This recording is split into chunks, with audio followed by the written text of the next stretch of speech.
Okay, I've got a test for you. Okay. Last week, you told me that you're beginning on your journey for learning High Valerian. Kiskasi Korora. Already, I'm not sure. You're just making this up. So I've got a test for you. Yep. You can't blag this, because I'm going to read you some High Valerian, and you're going to have to tell me what it says in English. Okay. So excuse my pronunciation, because I've not heard this said before. So Ritsas ma kirini, Iksan, Eot SME, Exio Daruni. Welcome to the SME Growth Podcast. Nearly. Very good. I think the SME in the middle, which doesn't apparently translate very well. I don't think they have SMEs. Yeah, I think that's what you've got there is a dialect. Oh, is it? From the Highlands of Valeria. Oh, well, that explains it. That's why I That's where you missed the hello at the missed beginning. a little bit, yeah. They don't say hello up there. Yeah, I use sort of more of the ancient High Valerian. Do you? That's what I do, yeah. Have you managed to get your family to learn this as well? Your family's secret language? It's a journey, yeah. I'm all hooked in. Good secret language, so I just envy these bilingual families that are able to have conversations. I know it's a bit rude sometimes, isn't it? To speak a different language in front of someone else, but you can just, Well, it depends if what you're going to say was rude anyway. Normally they're telling the kids off, aren't they? That's normally what's going on. It's kind of... But not when I walk into a Welsh pub and everybody's speaking Welsh, or I'm from Scotland and everyone's speaking Gaelic. Especially if they start speaking it when you walk in. They were speaking English before. That's when I'd like to know what they're saying. Does that happen a lot? It does, yeah. It's either that or everybody stops speaking entirely. Tumbleweed moment. Okay, so now that you've introduced in High Valerian, I better do this right thing in English then. Yeah. Okay.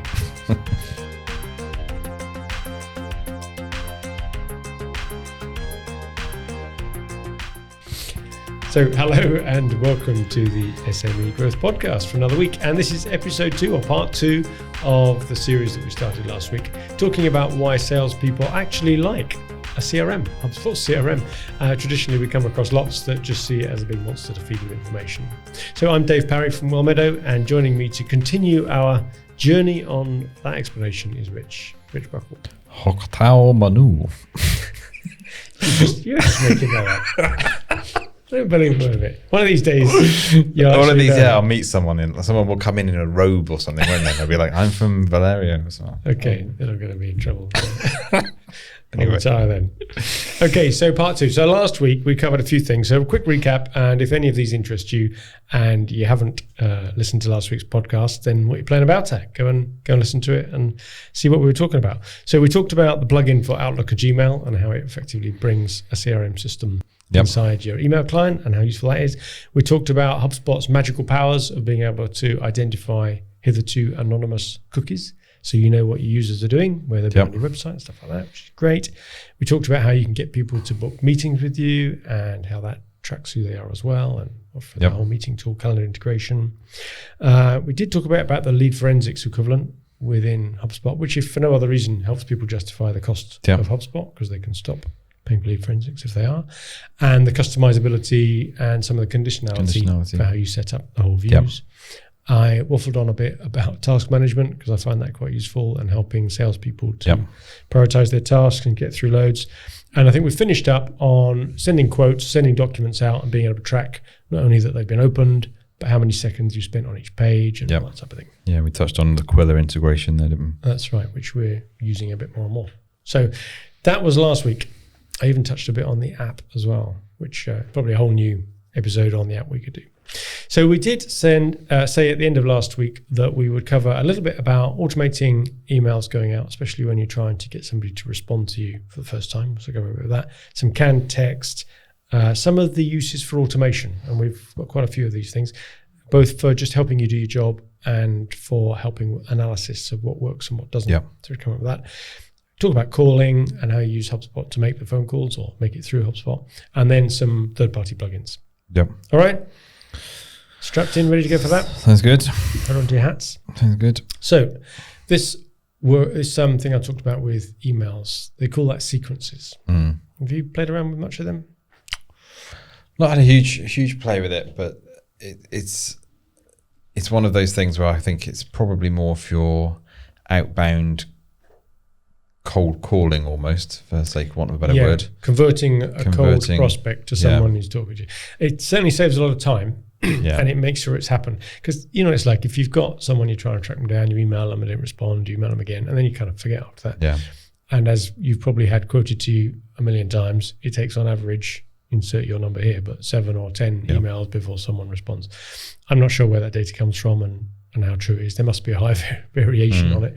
But it's certainly true that I, in my experience, have finally cracked and responded 4, 5, 6, 7, 10 emails into a thread if I haven't just deleted the thing or marked it as junk. I think the thing with the sequences as well, isn't it? It's not just the emails. It might be like, okay, the first 2 emails, then the next thing is to go and connect to them on LinkedIn, and then the next thing is maybe try and give them a phone call, and it's that kind of, and then maybe it's another email. It's the kind of cumulative effort, isn't it, to try and warm somebody up. And I've noticed as well, and you've seen them inbound, so I start to spot them now when other people are using them. They change tone very cleverly. So they might start off quite professional. Hello, I hope you don't mind me contacting you, but I've got this and you might be interested, blah, blah, blah. And the second one is, just in case you missed it, I just thought I'd bump this to the top of your inbox again. And then I'm not sure if you're ignoring me or not. And then by the end, they just get, quite humorous perhaps. Or where they start the subject line with re. And then it's like, oh, right, reply to something. I must have, that's really cheeky. It's like, nice try. Yeah, not buying that one. Nice try. So sequences, it's only available if you're one of the sales seats in the system, so not everybody can use it. It doesn't suit everybody. It's a kind of a style thing. But like you say, if you're trying to get that stranger to you to finally respond. I think it could work well if you were maybe, if you're collecting, say, going to an exhibition or show or something, and you were collecting a lot of business cards or email addresses, that type of thing. Yeah. To manage that process of building the relationship.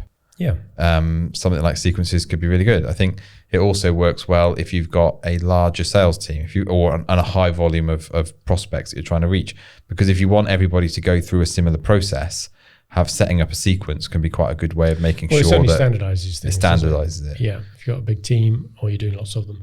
The other neat feature about it is that as soon as somebody responds, it stops the sequence. Yeah. So if you've racked up 10 different messages, getting increasingly humorous / desperate / annoyed, whatever it is your style is, then it stops it when they finally take the bait. So that's sequences. Thought that was useful. The other thing I use for all sorts of different reasons is what HubSpot calls snippets, but it's effectively canned text. So you can type in anything from a word up to a 5,000 word document, and you just trigger it with one click. In old-fashioned money, Magic Minutes money, that was called helper text, wasn't it? For those listeners that use Magic Minutes. A rarefied community of experts and knowledgeable, wise people who use the Wellmeadow in-house meeting management software. Yes, helper text. Snippets, same thing. Yeah. It's a bit like autocorrect. We talked about that in one of our automation episodes, didn't we? Or auto hotkey. I use it though, as I say, I've got several bits of whole paragraphs written out in there, and I can just insert that into my emails. Yeah. And it's accessible on the phone if you're using the app when you're writing an email, or in the browser, or in your Outlook client. And for it's things like repeatable phrases like, I don't know, lead time or something, isn't it? And I think you can personalize and customize the snippets, can't you? So they don't have to be just the text. You can bring in, if you had a kind of, I don't know, a lead time field that was maybe 14 days, and then for another product it's, 30 days or something, you can bring that snippet in, and depending upon the context, it will either say 7 days or 30 days or whatever. Yeah. So it's very flexible in that sense. And I've seen it used a lot for things just like contractual terms that need to go into a quote, or T's and C's. Any block text. That type you wouldn't of want to stuff. put it in your standard, what do you call it? When you fire up the email, it's got the text there with your signature on it. You wouldn't want to put it in there, but you want to put it in when you choose to. Well, I used it a bit when we used to get inquiries a lot more for renting desk space in our offices on a co-working basis. If I ever got the inquiry, I just had a sort of canned response. Yeah, this is where you go online, look at some photos, contact me if you're interested.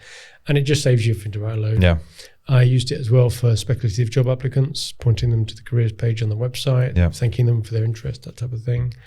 Or even people just trying to sell me stuff that I'm not interested in, being polite about it. Yeah. Just say the same to all of them.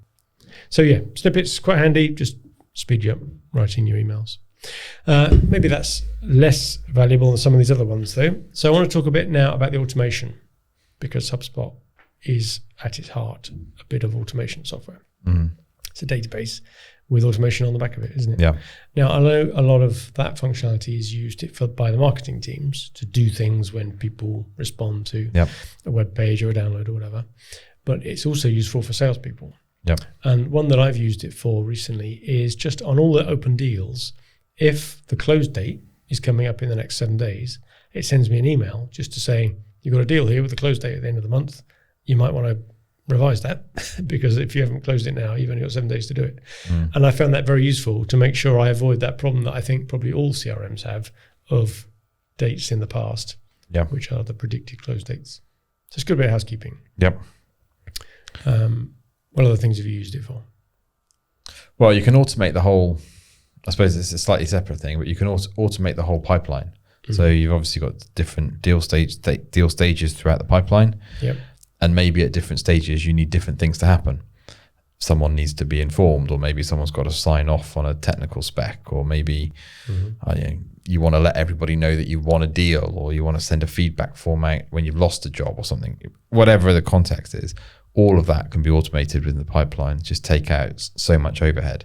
Now I found more times than not, people resist automation in the pipeline. I don't know quite why, because a lot of that stuff is sort of, you just want the answer, the whole process of going through and getting it. But it is all there, and it is something that could be probably more widely exploited. So imagine every time you move a deal to the contract sent stage, or whatever you call that in your pipeline, you might want to ping off an email to finance to get ready for the fact we might win it, and maybe do a credit check on them or something, or when you've won the deal, send an email to finance to open the account on the account software, or whatever it may be.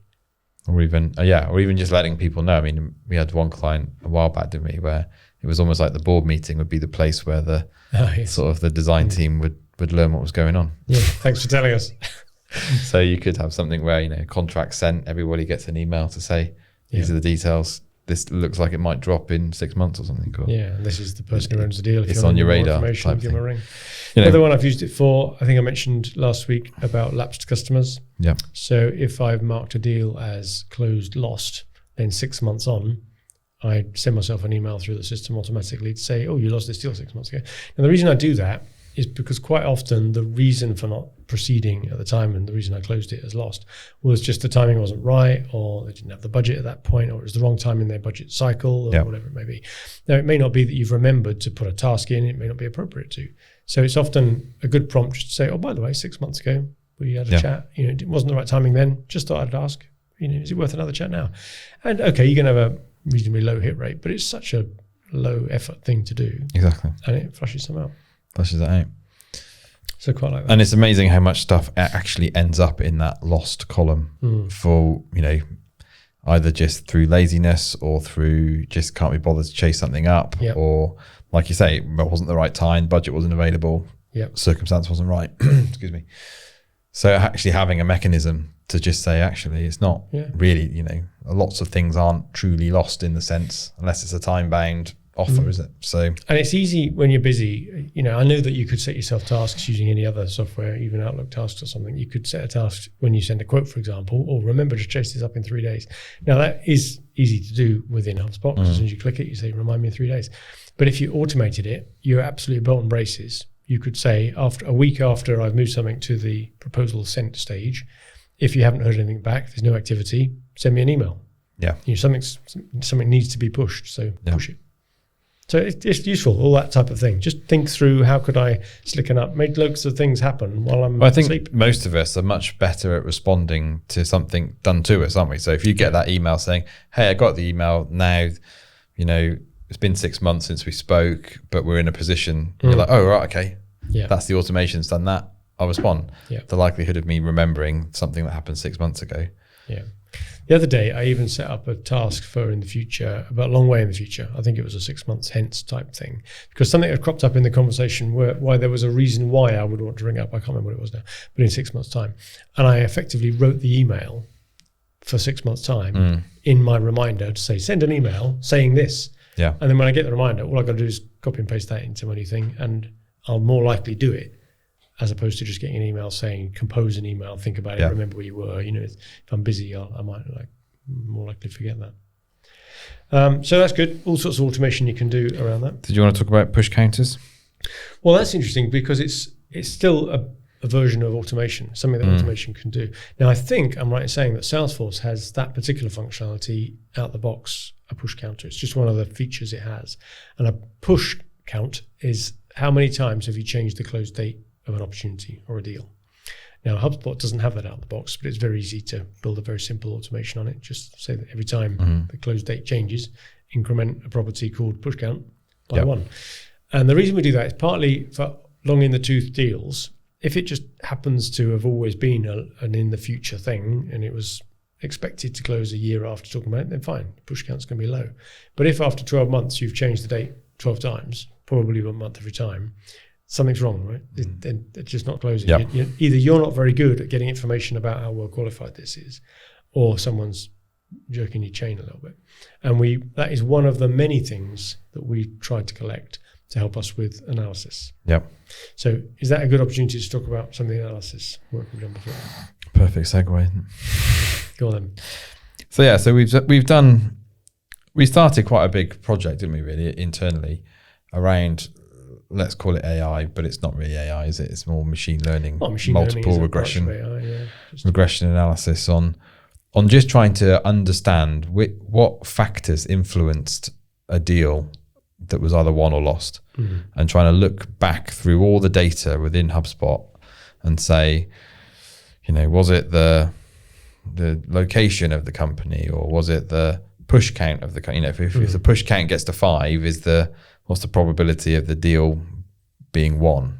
Does it diminish and drop off, and all these other factors, and looking at that. So actually building some of these, having some workflows to collect the data within HubSpot, like the push count, can then be quite powerful in terms of being able to analyze further down the line and say, can we start to actually get some predictive analytics out of this as to what behavior should we be changing? We're doing something at the moment where we're using HubSpot scoring, which is, it's a similar type of thing. You're attributing points to certain interactions or demographics or behavior properties that you're sort of designing that, but then the system is collecting all of those things, and then you can drive a lot of the automations off those points. Yeah. But you could also then look back at it and do that analysis and say, well, okay, we know that if a prospect gets to 80 points, they're 10 times more likely than if someone gets to 40 points to close a deal or something. So a lot of that stuff, again, involves thinking through what it is you want to do, building the automations into your sort of marketing or sales processes, and then having that data available to do that analysis. One thing I think we learned with that as well is that having the data, the most up-to-date version of the data, wasn't enough. Yeah. And because you're doing the analysis after you know whether a job has been won or lost, what you really need to know is what state was that opportunity in 6 months ago, 3 months ago, or just when we first heard about it. And you've overwritten that data. Now, I know that the audit trail within HubSpot will tell you, if you looked at it, what was that value a long time ago, but it's not easily accessible for analysis. No. So it's good to run a little automation that says, when a deal is a month old, capture this particular set of information and put it there. Yeah. And then maybe when it's 2 months old or 3 months old, do it again. So you've got something you can then go back and say, how did this deal evolve through time? How many emails did we get back from them? What speed did they respond with? How many times did we revise the quote or whatever? Relevant. And the push count is just one of those. Another piece of analysis that we've used automation to help is around looking at your kind of funnel conversion rates. So you've got your various stages through your deal pipeline or your funnel, and you might want to know what your conversion rates are between each stage. Yep. Now, unless that deal has been through each stage in HubSpot, the reporting doesn't quite you muck tie up, up. don't you? Yeah, you leapfrog a stage. You leapfrog a stage or two. So, what you could do is manually go through and move each deal through each stage. Or have a rule that you only ever move it one at a time. One at a time. But given that, that sort of thing can fall by the wayside, having a workflow in the background that manages that, if a deal stage is skipped, mark it and knock it back and give it a date through and assume a date. Give it a date. And at least then you're getting your conversion ratios through your process. Yeah, that's good. That was useful. That helped a client. Which is always, Good. Okay. Couple more things that are native, and then we'll finish up with some third-party plugins. So calls. We mentioned calls when I did the task bit last week. Yeah. Because if you have a task to do a call, it'll pop it up. So the point of this is that with the Pro and Enterprise versions, you get a certain number of minutes each month where you're able to make calls through HubSpot. Now, okay, it's not because it's cheaper, because clearly most call plans, it's all-inclusive calls anyway these days. The point is that you can do it through the browser. Now, actually, you can divert it through your phone as well, and it'll call your phone and connect you, but it's a lot quicker if you just do it through the browser using the HubSpot calling. Yeah. So you get the call, you click on and say, yeah, I want to call them. Maybe there's only one number there, it goes straight through. It'll just start dialing it straight away. So you've got your headset on anyway because you're doing Teams calls and whatnot, or it's there to grab. You have the call, hang up, it tells you when you had it, how long it was. You just type in any notes you've got. But if you want to, you can get it to transcribe the call, assuming you tell the other person you're recording the call, if you want to record it. And then it's there. So it makes it very easy to go back and listen to a previous call when you're going to call somebody again. And you can search for keywords as well, can't you? So if you're looking for a particular keyword, or, did so-and-so mention the, quantum flux generator, you can go in. You skipped the key benefits of that. Yeah. And I've seen this used, and they talk about it a lot, on the coaching of salespeople. Yeah. So if you were a sales manager, business development manager, you can pick up some of the calls from some of your team to either look for good examples to showcase and share with others, or to find some areas where somebody hasn't picked up their training or rushed a bit or something, and give them a bit of feedback. Yeah. So yeah, that's good. Calls, and you can do that through your phone as well. If you want to make the call through HubSpot calling on your phone, it'll just divert it through the HubSpot internet instead of using the call plan. Yep. And then it records the fact you made the call, which is good. And the other already inbuilt one is integrated dashboards. Yep. I think that's worth mentioning. So you've got quite a lot of flexibility around dashboard design within HubSpot, and there's an awful lot you can bring in, generate your reports, put them into a dashboard. But it's quite a neat feature in being able to connect it to third-party data sources. So it doesn't have to be something that's residing within HubSpot. You could connect to Google Sheets, or you could bring in data from elsewhere into your even a dashboard, web page. If you want to include the FT image, page on video, exchange rates or something. Yeah, whatever you wanted to do. So that can make your dashboards a little bit more, I don't know, like digestible maybe, or just bring in information that you need that just isn't naturally going to sit within.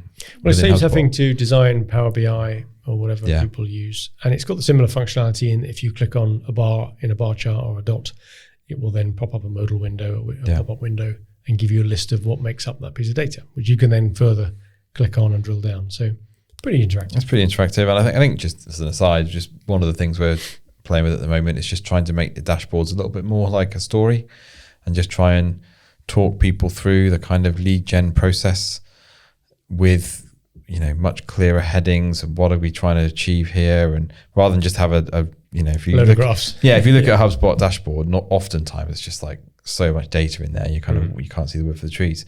But just trying to step back a little bit and give it a bit more space, talk people through, come up with that story as to, kind of organizing where would someone start. They start at your website. Well, if listeners might remember, we did a podcast once called Marketing as a Process. Yes, right? Possibly. Where we talked about the Wellmeadow growth generator, which is the model we use. And that very much talks about the journey that somebody takes from being a stranger through to a customer and then an advocate as a process. So you tell them a story. So if you laid your dashboard out accordingly, you can put the headings in and give a bit more flavor to where they go. Know which lever to pull. Yeah. Okay, they're all good inbuilt stuff. We wanted to finish on 3 particularly good plugins that we found. And it's flattering for them, I suppose, but 2 of them come from the same developer. They just seem to really hit the nail on the head of what is useful for salespeople. And I've got to say, when I've shown these to salespeople that are new to HubSpot, even though it's not technically actually a HubSpot feature, and you could use this as a plugin to Salesforce or maybe Pipedrive or something, it's flipping useful. And so I'll cover those 2 to start with. One of them is called Org Chart Hub, and it allows you to map out the organization chart, the reporting structure, if you like, of one of your customers. Now, it does it pretty neat. It's well integrated. You can access it through the contacts or the company or the deal. And it pops up a little window showing the org chart. The clever bit about it is that when you first want to do that for a company, it will go through your database and find everybody with the same email domain, which could start, or company name.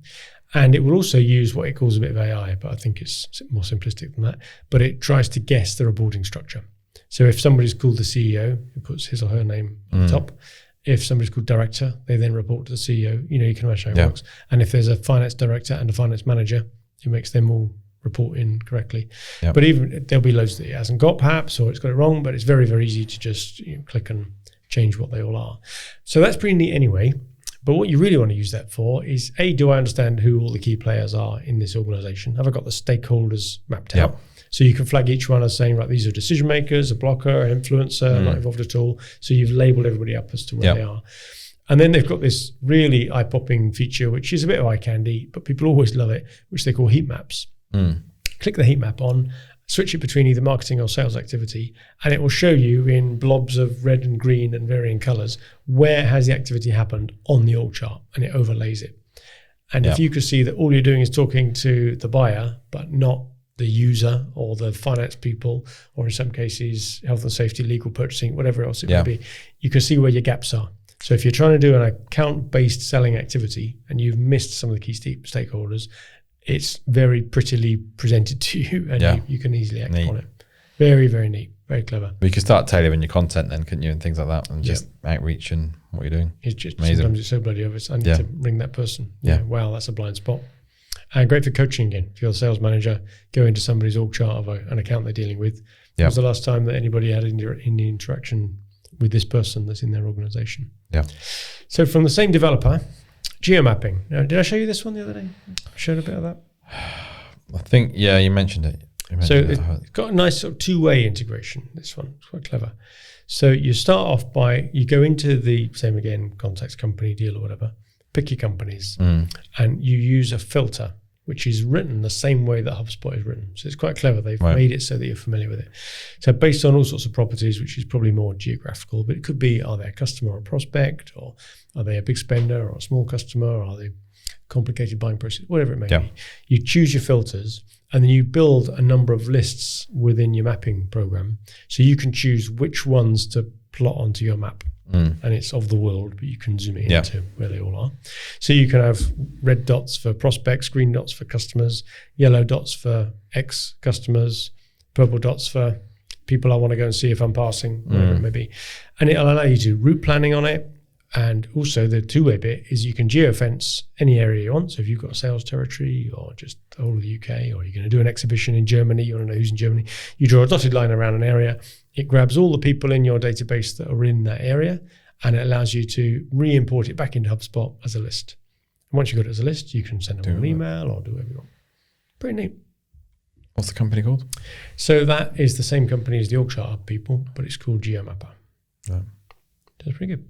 So I like that. I was talking about the other day, if you're living in the Midlands and you're taking a trip to Edinburgh to go and see a customer or going up for a show or something, and you want to know who else is in the area, then straight away, who's en route? Who's en route if you're driving? So that's pretty neat. And once again, salespeople like the idea of that. I'm out on the road. Who am I nearby?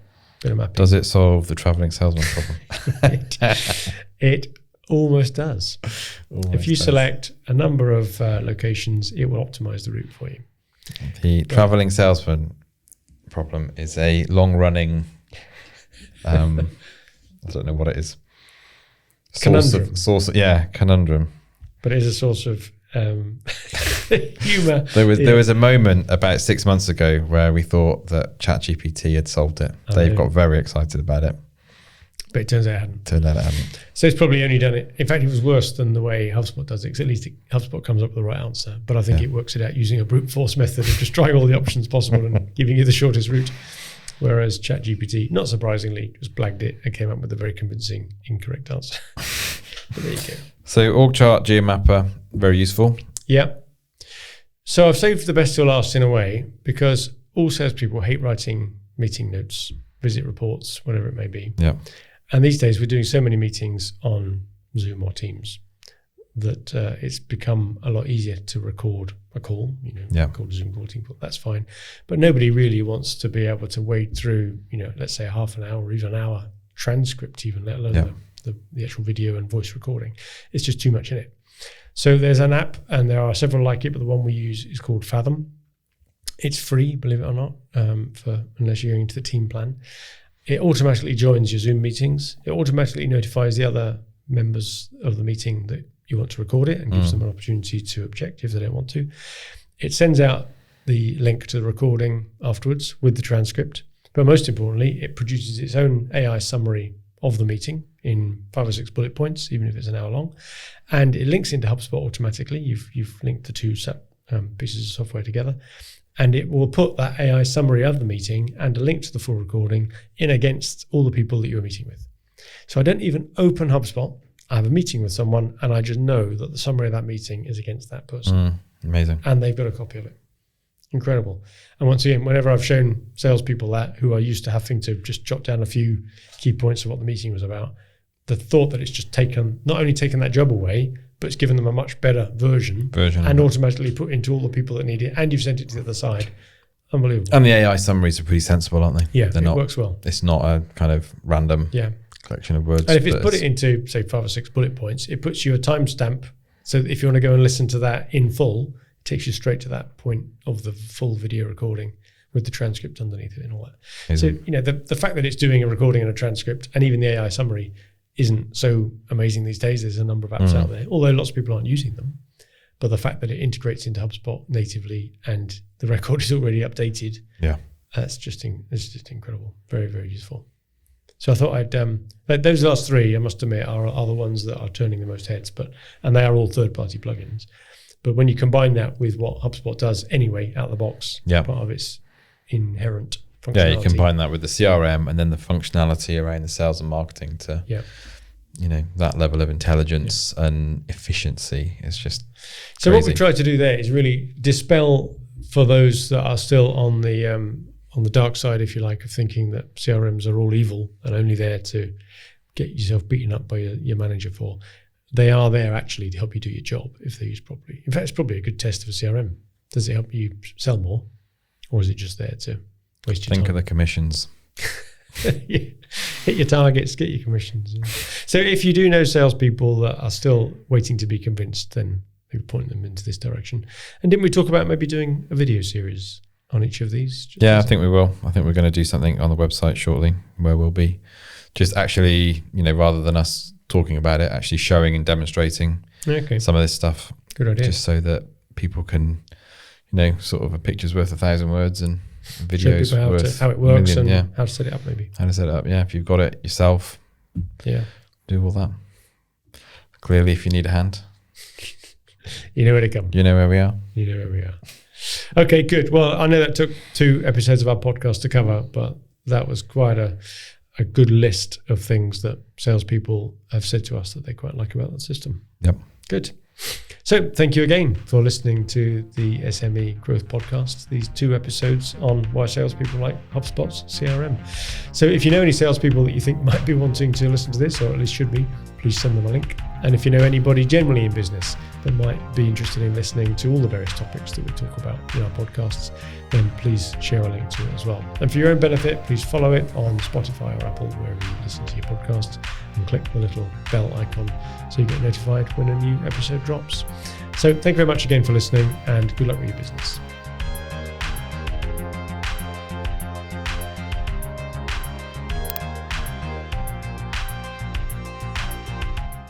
Okta Manu Kasha.